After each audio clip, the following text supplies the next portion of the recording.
got a pretty unique profile in international politics.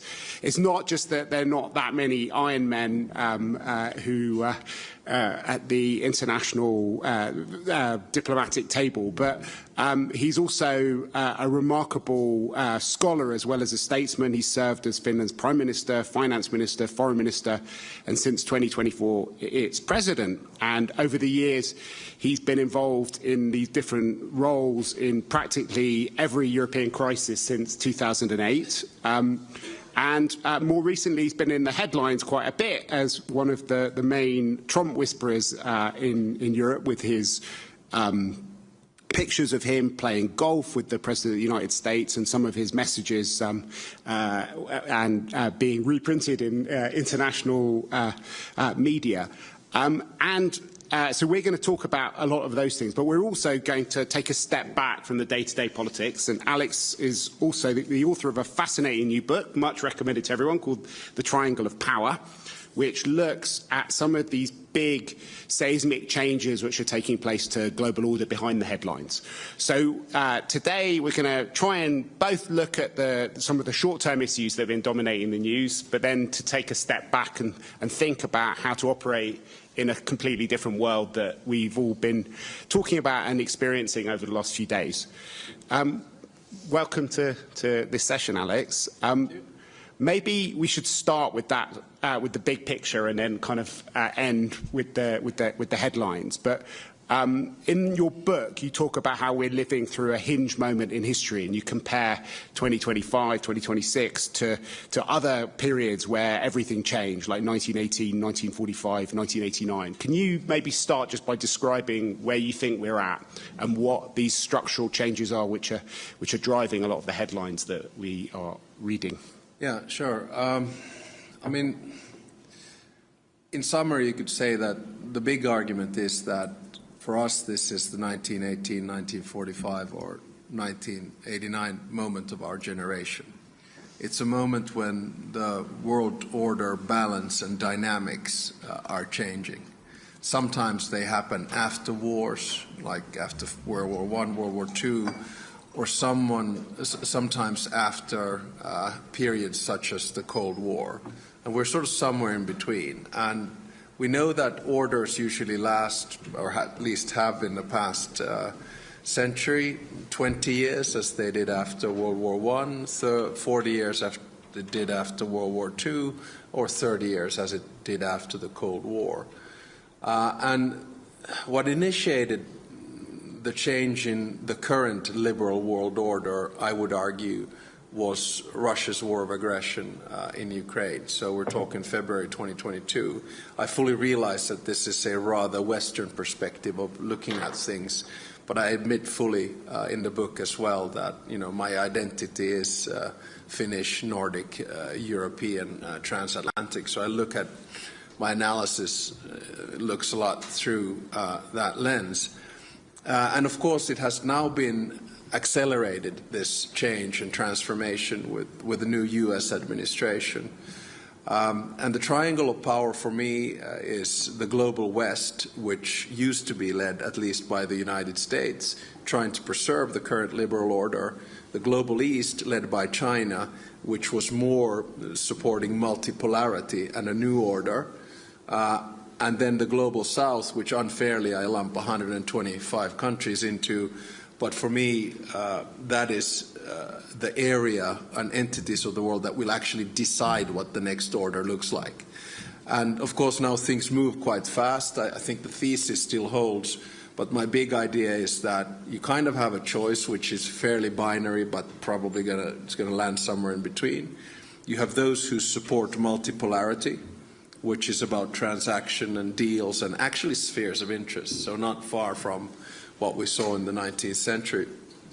And then you have those who support multilateralism, which is about international institutions, it's about rule of law, it's about norms, and basically the liberal world order that existed. And my final point, if we want to preserve the liberal world order, we need to give agency to those countries around the world which feel that the current order was built 80 years ago in the image of the West and especially the United States. So give more power to the rest of the world, because I still think that there are more multilateralists in this world than they are transactionalists. So this is the big idea of the book, and in many ways a defense of the liberal world order and of course of open societies as well.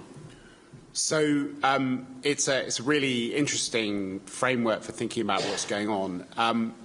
And you are positioning yourself against the tide of history on a lot of these different areas. You're a liberal in a world where there is a kind of big political movement against liberalism, which is particularly advanced in advanced democracies like the US and European countries.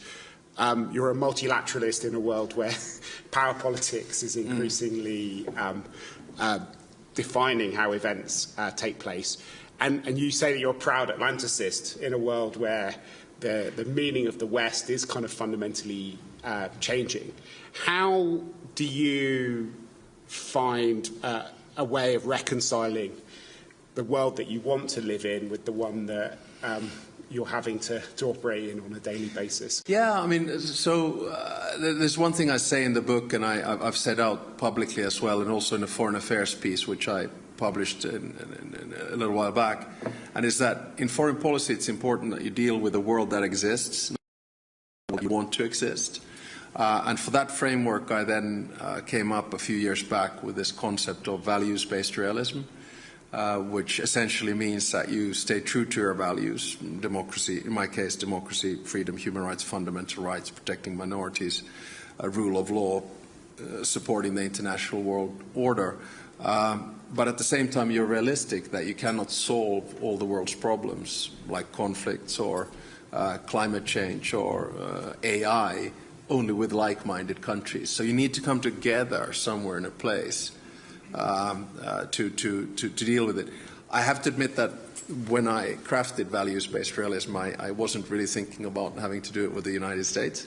but I have to admit that there is an element of that. So it gives me space. And it's not a doctrine as such, but it's an instrument to take us over this period of transition. I know Mark Carney talked about rupture, and he might be right. He's a bit. You've converted Mark Carney, but how do you get beyond? It's kind of the biggest achievement in my life. I mean, Mark Carney quoting values-based realism, but no, I mean it's kind of the idea is. Then you have to ask yourself the question, okay, how do you do this? Well, a good starting point in my mind is another instrument I try to outline there, which is dignified foreign policy, because I feel that, we have a lot of conversation about history, about a post-colonial world, about colonialism, and we always look back into history for examples on how we have been treated. So my take, and of course I come from a rather inoffensive country, with a limited colonial past, which means that it gives me kind of street cred to do that. So I talk about dignified foreign policy. In other words, you have to behave towards the people that you want to work with in a respectable way, which seems to be lacking a little bit in the world right now as well, I have to admit. So we've been through this extraordinary psychodrama over the last couple of weeks around Greenland. I think without a doubt, in my mind, it's the biggest transatlantic crisis that we've seen since at least Suez. It looks like things are kind of being resolved, but I think it is quite important to take some lessons from what's happened over the last period of time. What do you think the main lessons are? That we live in an unpredictable world, and there will be curveballs coming at you in foreign policy virtually every day. I don't remember a Davos, and I've been here 11 times, where in the first 21 days of the year we've had Venezuela, we've had Ukraine, we've had Greenland, we've had Iran, we've had Gaza, just to name 5 conflicts that have been tossed around.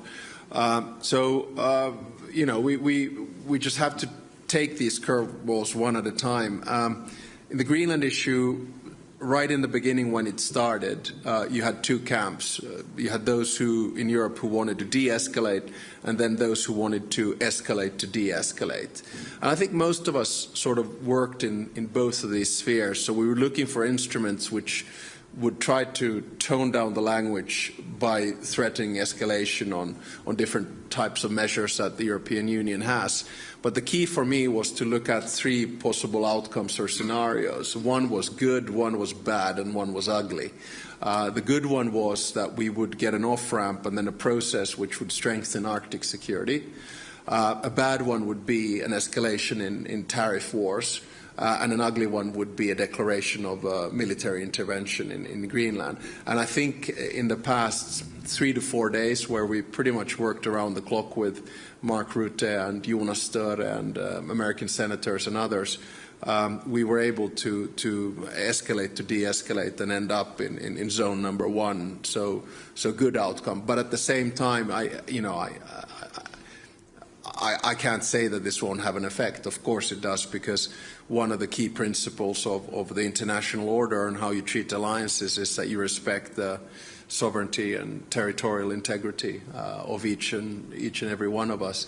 But we were able to deal with it short term, and now we have to have a look what we come up with long term. So what do you think the short-term lesson is that you need a mix of showing that you're serious by filling the vacuum, both militarily with threatening to use countermeasures and frenetic diplomacy. It's just you just have to work the phone, and you have to do it behind the scenes.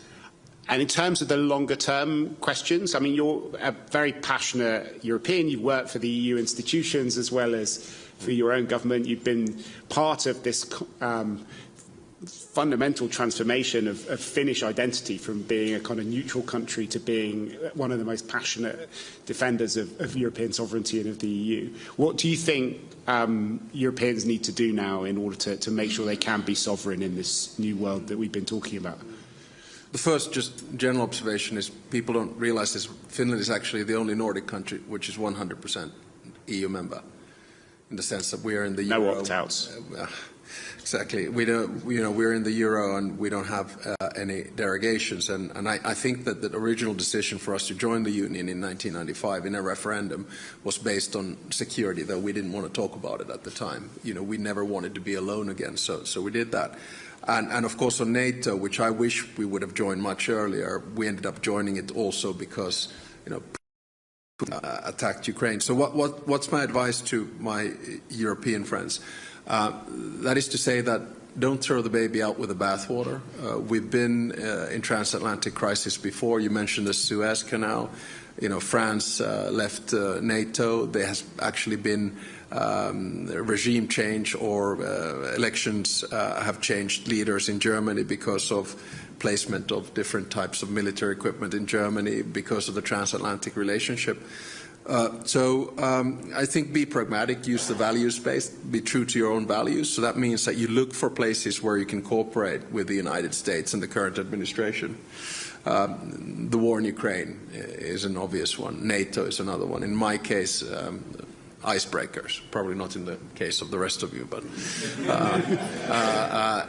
we work with the American administration on technology, we work with minerals, but at the same time, we can't do it naively. We have to be cognizant of the fact that there's a lot of movement in the transatlantic partnership right now. But fortunately, Finland's bilateral relations with the U.S. is really good, so we are in a good place. But when you do that, realize that there are going to be areas where you're simply going to disagree.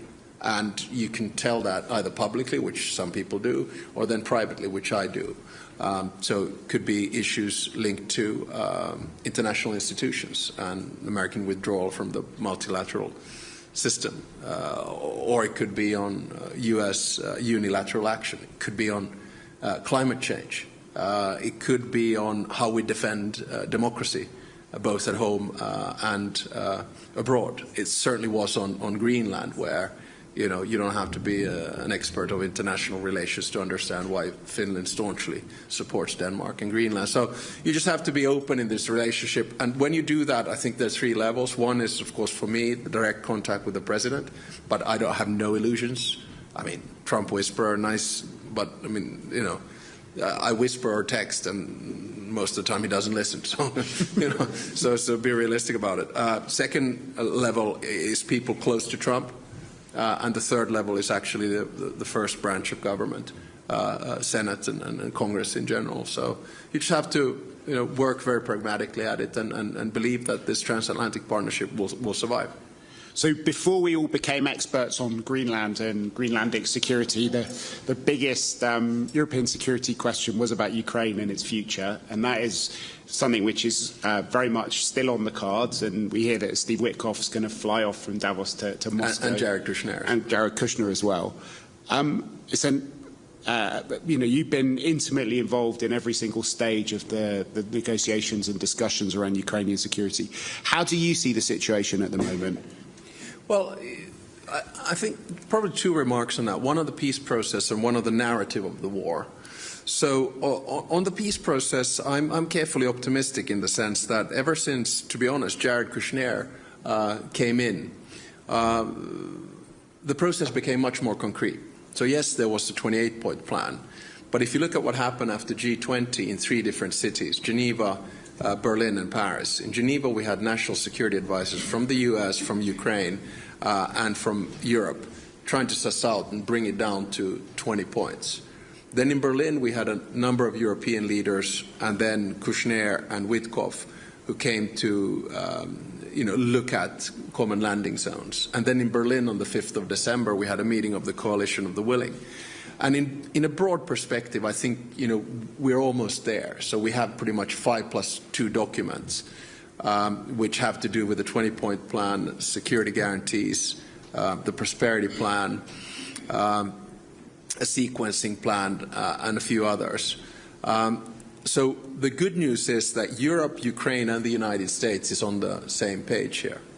Now, my second point is that there seems to be a narrative that Ukraine is losing this war, and I simply don't buy that. And we have enough information and intelligence to back this up as well. But it's a Russian narrative which has been also floated a lot in the US. The first question you have to ask yourself, what were the strategic aims of Putin? Number one was to take over Ukraine and make it Russian. Well, Ukraine is going to become a member of the European Union. Number two was to prevent NATO enlargement. Well, Finland and Sweden joined because of Russia's war of aggression, and that basically doubles the border of NATO with Russia, so another failure. The third aim was to avoid the remilitarization of Europe. Now we're spending up to 5% of our GDP on defense expenditure. So and on top of that, you look at Russian projection of power in Iran, loss. Syria, loss. Venezuela, loss. What the United States was able to do in Venezuela in 12 hours in an operation is what the Russian military wanted to do in Ukraine with total failure. So, don't buy into this narrative that Russia is somehow winning this war. And if you look at it from a military perspective, what is going on right now is remarkable. Not only is Ukraine holding fort, the advancement of Russian forces is less than a percentage point in the past 2 years, so, of territory. So what was acquired was kind of acquired from 2014 to before the war began. I mean, it's a really slow war of attrition. And the cost of that, just to Russia in December, 34,000 dead. So for what? For claiming that you took Kupiansk when you didn't, and you claim it twice, and you didn't twice? So people are saying that Russia wants to continue the war because they want more territory. That's rubbish. Russia has to continue the war because this war is too big for Putin to fail. When you add on to that the Russian economy is in shambles, which means they're not going to be able to pay their soldiers, which means zero growth, end of reserves, interest rates and inflation in double digits. So Putin cannot afford to end this war. This is my big worry. So what do we need to do? We continue to support Ukraine. We continue to put pressure on Russia. That's the only way in which we can get a deal. This week will be important. There's Moscow today, and then there'll be Ukrainian, Russian and American national security advisors or negotiators in the Arab Emirates for 2 days after that. So, have faith. Ukraine is going to win this war. So I want to give people a chance to ask a few questions, but maybe before we can do that, we could just ask you another question about the future of the EU. You were saying that Ukraine will join the European Union. It's definitely one of the points in the 20 points. And there is talk of setting a date in the very near future by which Ukraine will join. But there is this paradox. On the one hand, from a security perspective, it's totally necessary and clear. It's an existential issue to integrate Ukraine into the European Union. But from a political perspective, it's extraordinarily difficult to envisage how it can join in the way that other countries joined. How do you've, unlike any other European leader, you've written extensively in the academic realm on differentiated integration and thinking about the EU in a much more complicated way. How do you square those two circles? Yeah, I guess that's a little bit nerdy. So I did my PhD on flexible integration. So the concept and idea that not everyone needs to do everything at the same time, and a concept which we've seen throughout the which everyone history. Apart from Finland seems to be using. Exactly. We're in the core of Europe all the time. So it's concepts such as multi-speed and variable geometry and etc. So my big thinking here is that there's nothing that unifies Europe more than pressure, and now that pressure is coming from both the East and the West. And this means that European Union enlargement has become strategic and existential rather than legalistic and juridical. So we're going to start seeing a more flexible Europe. For instance, I now don't differentiate, even though I'm a member of the European Union, with the work that I do with the United Kingdom and Prime Minister Starmer, or especially the 10 conversations I have with the Prime Minister of Norway every week, or the work that we do with Iceland, even though they're not members of the EU. So then you come to the question on, okay, how do you integrate it into the system? And I think that, and I hear, just for everyone who, in the Finnish constitution, President does foreign policy and commander-in-chief, Prime Minister does the EU. So I don't want to step on the toes of the Prime Minister here, so I'm not going to give you any dates. But I think what's going to happen is that the Union is going to start looking at enlargement from a different perspective. It's probably going to turn the whole concept of enlargement around. So instead of you negotiating 35 chapters and 100,000 pages of acquis communautaire, you are granted membership, and then you start getting the rights of that membership as you close these chapters. And I think that could be a way out for Ukraine. I'm not saying it's going to be easy, because Ukraine has, over 40,000 inhabitants. The agriculture market is bigger than all of Europe combined. But at the same time, it has 800,000 men and women in the military. So I think when Ukraine joins the European Union, the military power of the European Union is basically going to double or triple overnight. So it has a lot of issues, but then there are going to be issues about countries organizing a referendum about enlargement and things like that. So it's not going to be, enlargement is always, it's about three things. It's about absorption on three things. One is the institutions, can they absorb? Two is budget, can it be absorbed? And three is policies, can it be absorbed? But I think it would be a travesty and strategic geopolitical mistake if Ukraine were not members of the European Union. And what do you think the implications will be for other countries outside the EU, like the UK, Norway? Well, as I've said, Mark, about the UK, is that it took you 7 years to negotiate yourself out of the EU. It'll take you 7 years to regret it, and then 7 years to negotiate yourselves back in. Okay, we've got time for a couple of questions before we end. If people could make them short and introduce themselves first. Sorry? Comfort. Oh, Comfort, yes. Comfort is in the room. No, Comfort is in the room. Comfort does the first question.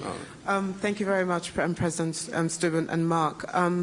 I think the other lesson I would add to your list, President, is that it does matter to have somebody from one of the Western countries to put very clearly on the table, like you have done, and you've brought Mark Carney to do that with you, to recognise the rupture.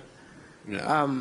Because without that, then the rest of the world and what the rest of the world has been saying doesn't land until one of you accompany that message. Mark asked you what that looked like in practice, and you referred to a more dignified foreign policy, but can I push you a little bit further? Within the context of Sudan and Myanmar and Haiti, what does that actually look like in practical terms as well? And I don't want to look back in history, but I think a number of the rest of the world were very concerned about the variations of silence over Venezuela, and you've just underlined principles of sovereignty and territorial integrity as well. The challenge was that not everybody also supports Maduro. That's the challenge, but nonetheless, the principle still holds. Thank you. Yeah. Okay, no, it's a super good question, and thank you for all the reports that you and your team write in the crisis group. I try to read as many of them as I possibly can.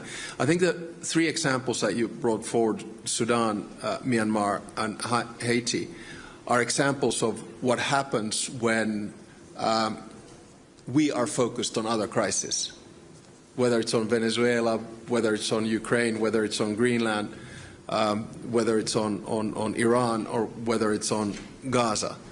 And I try to, and I raise in the book, not only in the part where I talk about the global south, I mean, how can we not talk about Sudan, which is basically probably the most atrocious conflict that we have. Myanmar, completely forgotten.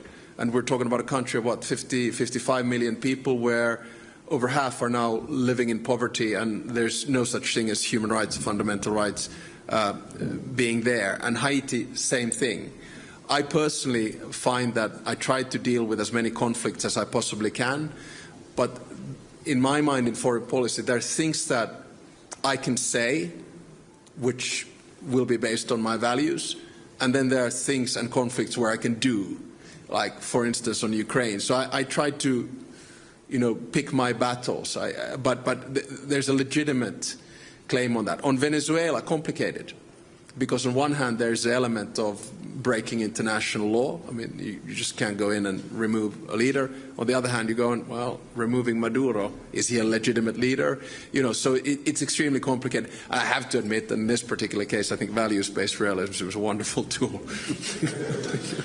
Have we got time for one or two more? Okay, thank you very much. I'm Xu, the journalist from China's Taipei Media, and I would like to ask a question about your envision about the book needs to be translated into Chinese. Yeah, but I want to focus on the European political atmosphere ahead, because for the drama that you've mentioned for the past 21 days, it should be like a wake-up call for European and the so-called European strategic autonomy. But would you worry that in the years ahead, maybe the rising populism or the isolationist emotion across Europe might taking part or might take apart the foundation for either European unity or the foundation for calling for further integration and strategic autonomy in Europe? And another follow-up question I think we're almost out of time. Do you want to answer that quickly? Yeah, I think, first of all, I'll give it telegraphically. I do think that the pressure that we are now seeing coming from the United States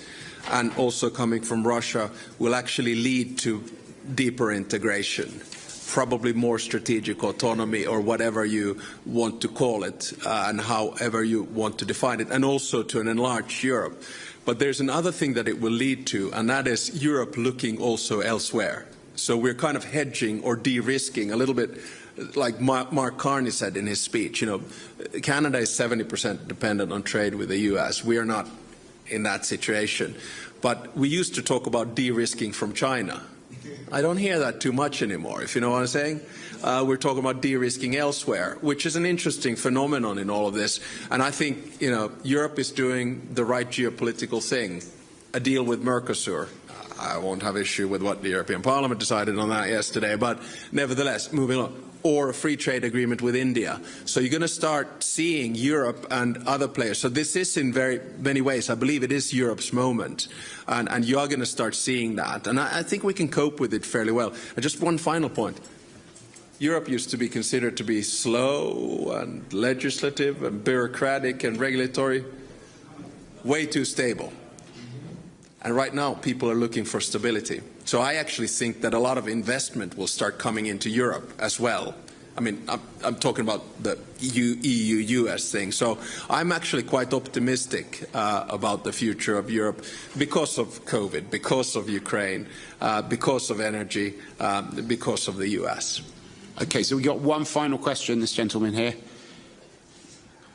Good afternoon and namaskar. I'm Ishan Pratap Singh from the Global Shapers New Delhi Hub. I'm a 22-year-old who studied economics, entrepreneurship and international relations. My question to you is, could you tell me, to the point you mentioned, to your mind, in navigating diplomacy, what is the utility of, because you said it's better if you call again and if you do it in private.